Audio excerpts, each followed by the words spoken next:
All right, y'all, we back with another reaction right now. This one is called Meet the Goon Who Single-Handedly Terrorized the Supreme Team. The Supreme Team is 50 Cent's OPPS. You know what I mean? Let's get into it. Let's see who this person is and how hard did he terrorize the Supreme Team. Let's go. He was another guy. I don't know when he butted heads with Supreme, but he was like other people, like he wasn't afraid of him. There's only 4 niggas that I know personally in Queens that wasn't scared of Preem. 50, E-Money Bags, Homo, and Big Nose Troy. Between Big Nose Troy, Homo, E-Money, them niggas terrorized the whole Queens. Pretty Tony and Lance, Head Luke, Mel Son, Troy and E-Money Bags. Back in the day, the Supreme Team was the most feared crew in Queens. With Kenneth Supreme McGriff running the show and rubbing shoulders with some of the biggest names in hip-hop, his crew was well feared. But even with all that weight, one guy stood out as a whole different kind of problem. Nose Big Troy. He wasn't... Big Nose Troy.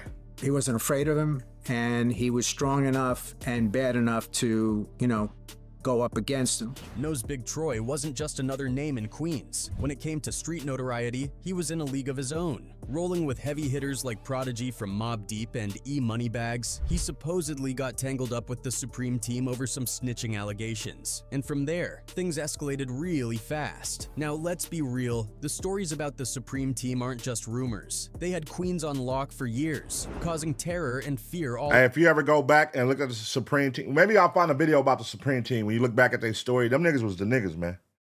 They had that shit on lock out there. I ain't gonna lie, it's a legendary story. You gotta check it out. I'll find some shit. We'll react to something. Maybe shit. Fuck around tonight. If we don't have enough dope videos tonight, we'll find something. All around. Even 50 Cent felt the heat when he took 9 bullets. And if that doesn't tell you how real it was, nothing will. But here's the thing. None of that shook Nose Big Troy, at least not at first. Nose Big Troy. He eventually found out the hard way that no one walks away clean. One night, they put it out that he's at the Van Wyck sports bar, and they just wait for him to walk out and pop him, and that's it, he's dead. So how deep does this story really go? Let's get into it. When the crack epidemic hit in '84, places like Guy Brewer Boulevard and the Baisley projects turned into cash machines for the Supreme Team and other dealers. Buyers, both black and white, especially from the surrounding middle-class neighborhoods, flooded South Jamaica, desperate to get their hands on DS. Yeah, mostly drugs probably, from what I see. But you have a little bit of everything, robbery, burglary, and just as you saw, stolen cars. How bad is this place? I'd say it's bad. Back then, the biggest name on the scene was Lorenzo Fat Cat Nichols. There were several major organizations selling heroin in Southeast Queens, and one of them was Lorenzo Fat Cat Nichols' organization. Fat Cat. Fat Cat wasn't some street kid from the jump. He grew up in a working-class household with a mom who was a nurse's aide and a dad who was a professional plumber. But he had the magic connection, a pipeline to an endless supply of allegedly. Hey, you wanna know what's crazy? What's crazy is all these niggas, right? It's the same shit was in LA. All these niggas, young niggas, bro. And I'm talking about 19, 20, 21, 22. And these niggas are making millions of dollars off crack a day. If not a week, up to a day. Niggas was really pushing crack. That crack epidemic was real, bro. Niggas was making $1 million a day off crack. Just really think about that. Off of crack cocaine, bro. Thanks to his ties with the Italian mafia, and he was feeding the Supreme Team heavy in the early 80s. Meanwhile, hip-hop was just starting to bubble into the mainstream. Right next to Supreme's stomping grounds in South Jamaica was Hollis, Queens, a place that was quickly becoming a hip-hop hotspot. That's where Run DMC, the first rap group to break big into the mainstream, came from. And if that wasn't enough, you also had Russell Simmons, Run's older brother, launching Def Jam Records from the neighborhood. And just down the block was a young LL Cool J was gearing up to take over the rap game. From the beginning, Queens D kingpins like Supreme and Fat Cat were rubbing shoulders with these rising rap stars, funding shows, paying for performances, and even supplying some artists with DS, either for their own use or to flip for extra cash. It wasn't just a business connection, it was a whole scene. Jam Master Jay, Run DMC's legendary DJ, even married the sister of James Wall Corley, who was tight with Supreme and Fat Cat's crew. When Fat Cat was indicted for D-conspiracy in '85, the crew threw a massive send-off party where you could catch hip-hop pioneers like Curtis Blow and Busy B sharing the stage with Supreme's crew. I want to make a special dedication to my man, my brother, who ain't with us right now, but he with us in heart and mind. Fat Cat! By 1987, the Supreme Team was at their peak, allegedly pulling in up to $200,000 a day. But that kind of money attracts serious heat. That $200,000 a day off of crack. And the one thing you gotta understand off of crack is, you know, these niggas chop this shit up into fucking nickels and dimes. Nickels and dimes. And then the thing about selling crack was it's a constant, these motherfuckers come back like every 10, 15 minutes they come back. It's a quick high, but they be chasing. Once they start, the dope fiends, they start chasing their high, they keep coming back every 15 minutes, every 20 minutes. And they keep coming back. So you scoring. So if you're on a block all day and you got crazy clientele, you gonna score. $200,000 a day off of selling nickels and dimes and dubs and like, nigga, that's crazy.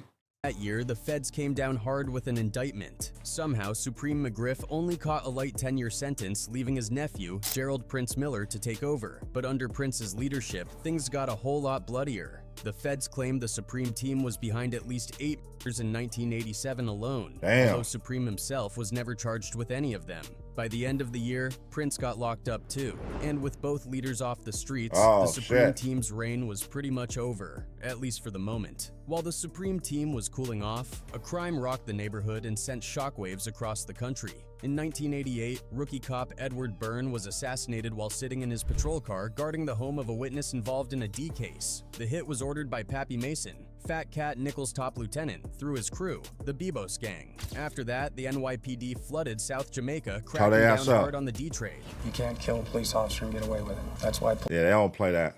Killing a cop, they about to tear your ass up. They about to shut your whole shit down. And this is an era of dirty cops too. So you got to remember that. The crack era had hella dirty cops in their era that was working with them, that was bringing dope to them, bringing crack to them. And if you wasn't playing and giving them a cut, nigga, they'd tear your shit down or kill you. Police react so quickly. You can't kill a police officer and get away with it. A Queens grand jury is going to convene tomorrow to consider the case against 4 young men accused of executing rookie cop Edward Byrne. He was gunned down while guarding a witness in a drug case. So when Prince got out in '89 and tried to revive the Supreme Team, the clock was already ticking. Eventually, he and others were charged with a wild scheme where they allegedly lured 4 Colombian D suppliers to the Baisley projects, killed them, and stole their. The bodies were never found. Damn. While his old crew was getting picked off by law enforcement, Supreme was sitting relatively safe in federal prison, doing his 12-year stretch for D-conspiracy. By the time he got out in '93, the streets of South Jamaica had changed. The golden age of D-dealing was over. A whole Most new of ball the big game. Players from the '80s were either dead or locked up, but a new hustle had taken over the neighborhood, one that was pulling in even more money than crack ever did: hip-hop. Supreme quickly aligned with Earth Body, whom he'd known before he got locked up. Well, things were going well for quite some time, but not until he crossed paths with Troy Singleton and E Moneybags. Troy Singleton, better known as Big Nose Troy, was born in Queens in 1968. Different sources give mixed stories about his background, so pinning down the exact facts about him is tricky. Still, one thing's for sure: while he might not be as widely known as Supreme McGriff, 50 Cent, or Fat Cat, his name rang out heavy in the streets of New York. And unlike most, Troy wasn't scared of Supreme McGriff, the notorious leader of the Supreme Team. Troy was out there tagging 50 shit. Cent and E Moneybags, he was one of the few willing to stand up to him. See, there's only 4 that I know personally in Queens that wasn't scared of Preem. 50, E Moneybags, Homo, and Big Nose Troy. What made Troy different from the old school street legends was simple: he didn't care about their reputation. While names like Supreme Prince and Fat Cat Nichols had the city on lock, Troy represented a new breed that wasn't about bowing down to anyone. Despite living with sickle cell anemia, a painful condition that would break most people, Troy kept it moving. In fact, his battle with the disease connected him with Prodigy from Mobb Deep, who had That nigga got sickle cell too. Yeah, hey, that nigga Troy, that nigga was out there tagging shit. They say he didn't give a fuck about what Supreme had going. He was representing a new wave, nigga. He was coming in tagging shit, nigga. had the same illness. Word is, when Prodigy was laid up in the hospital, Troy would come through with food from Red Lobster. Another person Troy rode with heavy was Eric Smith, better known as E-Money Bags. The same E-Money Bags who, back in '99, accidentally hit Supreme's right-hand man, Black Just, while aiming for Supreme outside Jamaica Coliseum Mall. Troy and E-Money Bags had been tight since their younger days, pulling off robberies and stick-ups around Jamaica, Queens. Over time, their beef with the Supreme team became serious. And let's just say, it didn't end well for either side. Now, if you know anything about E-Money Bags, you probably know why he hated the Supreme team. But if you don't, here's the backstory. Before Supreme got locked up for life, he was running a side hustle selling tagged, stolen cars through a woman named Z. When E decided to buy a car, he dropped a $1,000 payment through Z, but later he changed his mind and wanted to use that cash for a down payment on a new Lincoln Navigator. When he asked Supreme for a refund, though, Supreme basically laughed him off and refused to give the money back. Him and Supreme got into some sort of, argument. Beef over $1,000 is crazy. They nigga kicked off the beef over $1,000. Over some money, over a car or something like that. Over $1,000.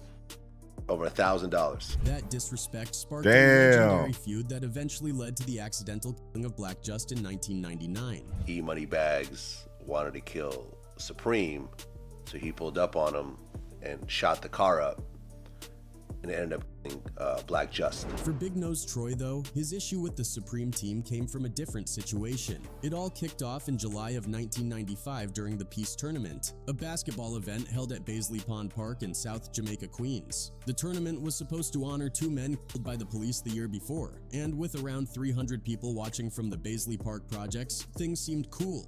Until they weren't. About 5 minutes into the second half, gunshots rang out across the court. By the time the chaos settled, 2 people, Pierre Mitchell and Joel Adams, were dead, and several others were injured. At first, the police struggled to figure out who was behind the shooting, but eventually Troy was picked out in a lineup at the 113th precinct and charged with second-degree murder.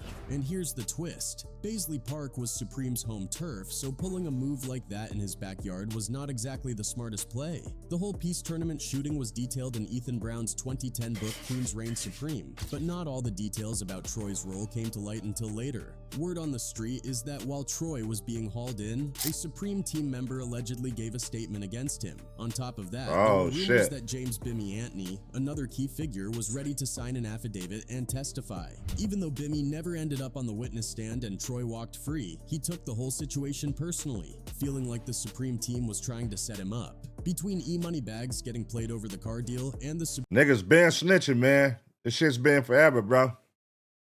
This ain't no new shit. Niggas been snitching like a motherfucker. Look at this shit, dog. Just because he felt like they set me up. I'm about to talk. I'm about to roll. They trying to kill me. This shit been going on forever, man. Supreme team's supposed attempt to pin the double homicide on Troy, the two decided there was only one thing left to do: declare all-out war on the Supreme team. And from that point on, things only got darker. If you were down with the Supreme team, you were automatically an enemy. That was the code Big Nose Troy and E-Money Bags lived by. The two of them roamed the streets of Queens like they had nothing to lose, pistol whipping, smacking, and roughing up anyone connected to Supreme's crew. And they weren't exactly subtle about it either. Word spread fast that these two weren't playing around, and everyone knew this street war was only going to end one way: in blood. Troy's hatred for Supreme and his people ran so deep that he took things to a whole new level. He wasn't just causing problems in the hood. He started pulling up on Supreme's guys in broad daylight. Record has it, he even caught a couple of them slipping outside the Universal Records office and slapped them senseless right there on Broadway. Oh, he was on bullshit. Street in all of New York. But that wasn't enough for Troy. He was on bullshit. To hit Supreme where it really hurt, his beloved record label, Inc. During his rampage, Troy ran up on Ja Rule's manager, Ron Gutta Robinson, and reportedly smacked him around like it was nothing. And he didn't stop there. Around the same time, Troy and another street legend, Nathan Green-Eyed Born May, tracked down Irv Gotti, the head of Inc., and one of Supreme's closest allies, and gave him a beating he wouldn't forget. By 2001, Supreme had enough. Troy and E-Money Bags were messing with his business, his people, and his reputation, and something had to be done. According to court documents from his later trial, Supreme turned to Emmanuel Dog Mosley, a trusted member of his crew, and gave him a deadly task: find a crew of hitmen and take out both E Moneybags and Big Nose Troy. Damn. He like, these niggas are on a rampage. They fucking up my money. They fucking up my chili. They making me look weak out here. They making us look weak out here. That like, you can't be known as the Supreme Team, the big bad Supreme Team, but yet it's two niggas in the city running around beating up your right hand, your left hand, your members, all that, and whipping them niggas in broad daylight and scaring them niggas and pulling up on them, flashing on them. That's not a good look. That makes you look weak in the streets, man. Niggas like, oh, nigga, y'all can't even control these two niggas. Y'all can't fuck with us. And before it got too out of control to where everybody started feeling like they can fuck with Supreme Team, they basically saying he had to order a hit. Like, hey, get these niggas up out of here. Send a message. Supreme had assembled a team of guys, this guy Manny Mosley.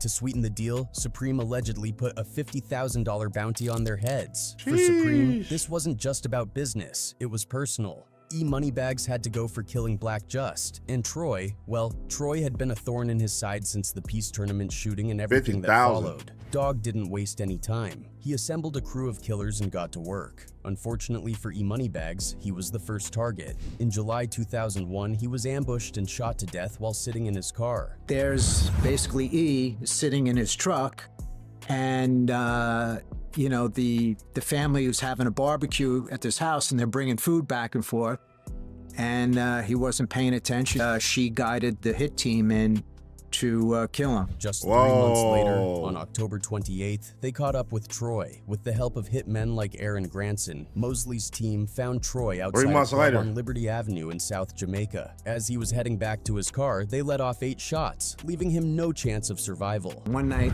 they put it out that he's at the Van Wyck sports bar, and they just wait for him to walk out and pop him, and that's it, he's dead. Even after taking down Troy, the crew didn't stop. They kept hunting for Nathan Green-Eyed Bourne, but they never managed to find him. These back-to-back hits were a major part of why Supreme eventually found himself facing life behind bars. In 2007, he was sentenced to life in prison, a fate sealed by the testimony of his own crew, who flipped on him the moment they had the chance.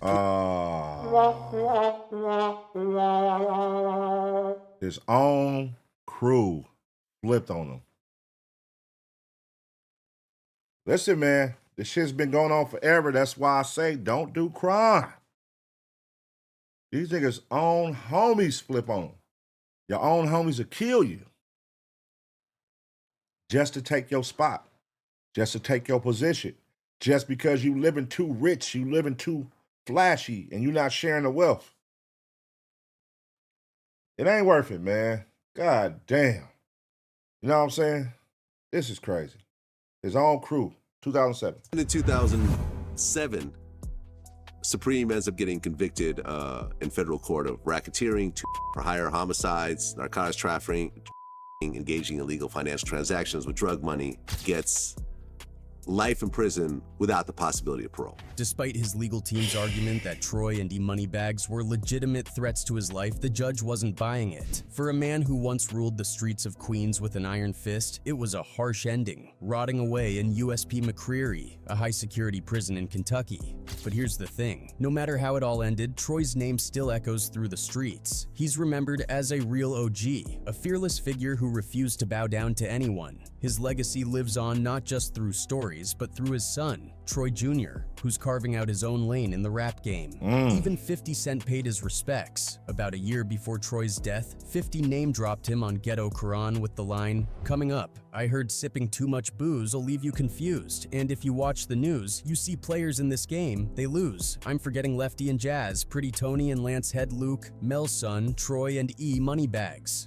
Pretty Tony and Lance, Head Luke, Mel's son, Troy and E Moneybags. Now, when 50 Cent dropped Ghetto Quran, name-dropping Troy wasn't even the craziest part. He went all in on the Supreme Team, and the whole thing? Yeah, it traced back to his beef with Murder Inc. It all started in 1999 when someone from 50's crew allegedly robbed Ja Rule in Queens. Ja was the face of Inc., and 50 was still grinding for his spot. But some say the beef really kicked off over an— These niggas really exposed Ja Rule, bro. This is really crazy when you look at this shit, not just from a music perspective, from a street perspective.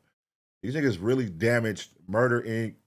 They damaged Ja Rule. They punished them niggas on the streets and in the music. That's crazy. They niggas literally, this nigga Ja Rule was the #1 nigga in music at this time, at least in hip hop. He was doing everything, radio songs, J-Lo records, all kind of shit.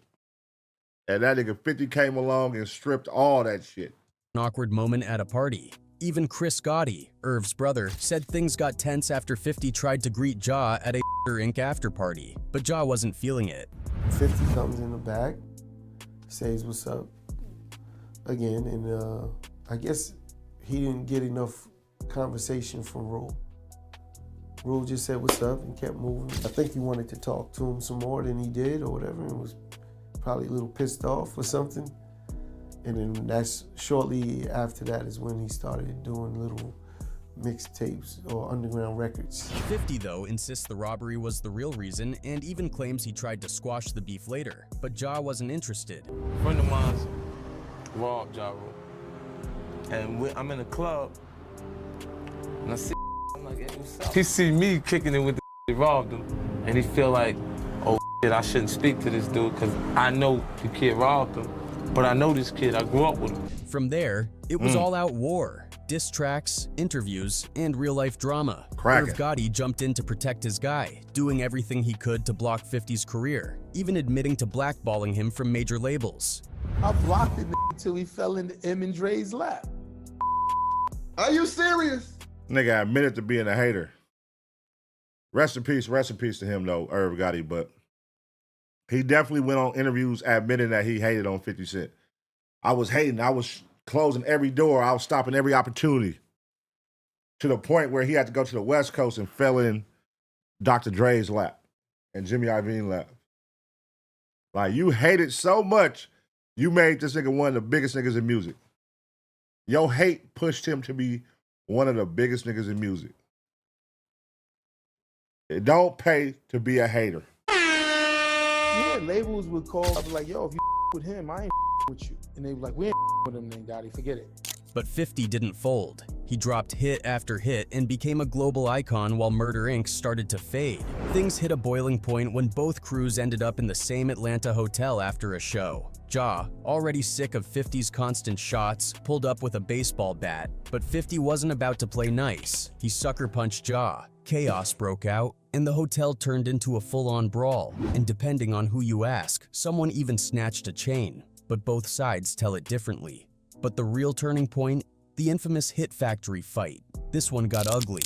50 ended up getting cut with a knife and the police got involved. Black Child, Inc. affiliate, got arrested, and things just got even messier from there.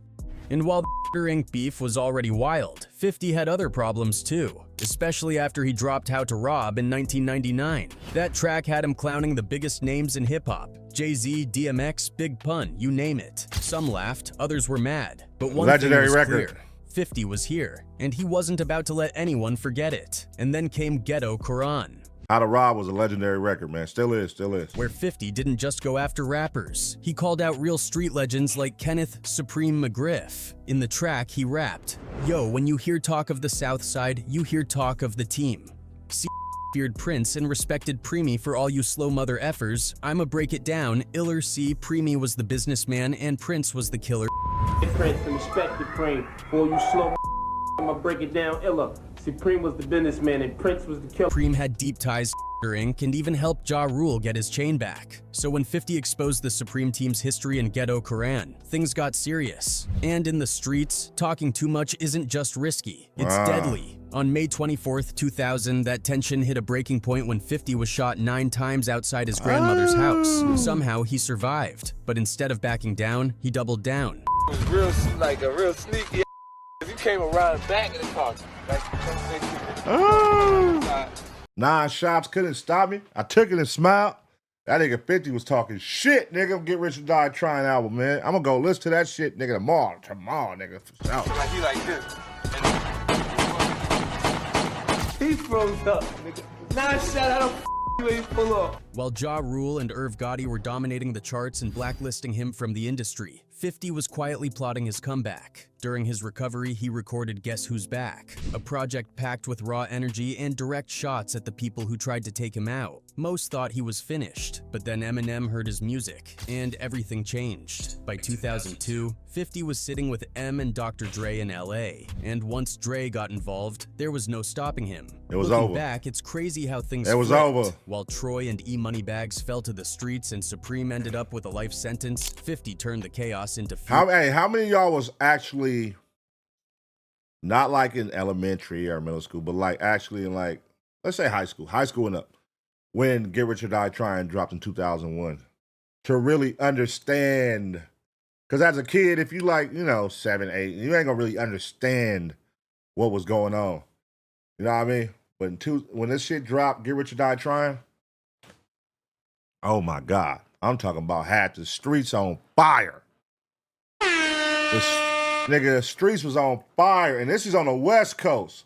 So I can only imagine on the East Coast how it was. Nigga, the West Coast was playing the fuck out of this nigga album. And he had the Dr. Dre cosign and Dr. Dre, the beats and all that, nigga. And then when he got game, over with.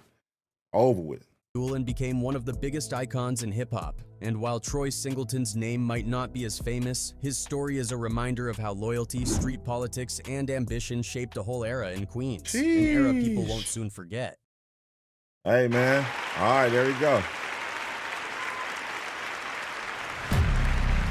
Okay, hold on. He was another guy. That was called Meet the Goon, who single-handedly terrorized the Supreme Team, 50 Cent's Ops.